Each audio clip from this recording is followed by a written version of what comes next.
আসসালামু আলাইকুম, কেমন আছেন সবাই? আশা করি সবাই ভালো আছেন। বর্তমানে দুবাইতে একটা মানুষের ভিতর একটা ভুল ধারণা ঢুকে গেছে যে দুবাইতে মনে হয় খুবই ভয়াবহ অবস্থা এবং মানুষ হয়তো বাইরে বের হইতে পারতেছে না, কিন্তু আসলে তা না। আসলে আমি যদি দেখাই, দেখেন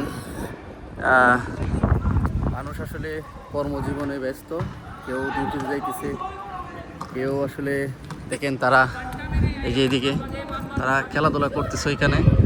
তো এই যে দেখেন দেখেন আজকে যদি এতই যদি সমস্যা হইতো, তাহলে কি তাদের এই বা তাদের আসলে দুবাইতে তাদের পিতামাতা আসলে কতটুক সন্তানদেরকে কতটুক সেভে রাখে সেটা হয়তো বা আমরা জানি, আমরা বলতে পারি। তাদেরকে হয়তো বাহিরে বের হইতে দিত না, কিন্তু দেখেন তারা কিন্তু এখানে খেলাধুলা করতেছে। তো যাই হোক, যারা আসলে বাংলাদেশে গিয়ে এবং তারা দুবাই সম্বন্ধে আসলে একটা মানুষের ভিতরে একটা আতঙ্ক এবং ভুল ধারণা দিতেছেন, হ্যাঁ, সেটা ভাইয়া ঠিক না। কারণ আমরা এখানে জানি আমরা এখানে কতটুকু সেভে আছি, আমরা সাধারণ মানুষ এখানে আমরা বলতে পারি যে আসলে দুবাইতে বর্তমানে কতটুকু সেভ। হ্যাঁ, তবে কিছুটা ভয় কাজ করে, এটা মানুষের ভিতর ভয় কাজ করবে। দেখেন সারা বর্তমানে সব জায়গায় মোটামুটি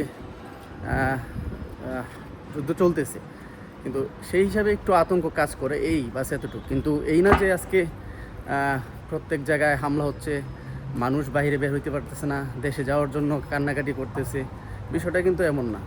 তো আপনাদের যাদের এই ভুল ধারণা আছে তাদের আসলে একটু দেখেন, ঠিক আছে? দেখেন প্রত্যেক এইগুলো বড় বড় হোটেল, এই হোটেলগুলো কিন্তু ওপেন, হ্যাঁ, কোনো কিছু কিন্তু আসলে বন্ধ নেই। দেখেন এই যে দেখেন গাড়ি চলতেছে, মানুষ আসা যাওয়া করতেছে, এই যে মানুষ আসা যাওয়া করতেছে, কিন্তু দেখেন কোনো সমস্যা নেই।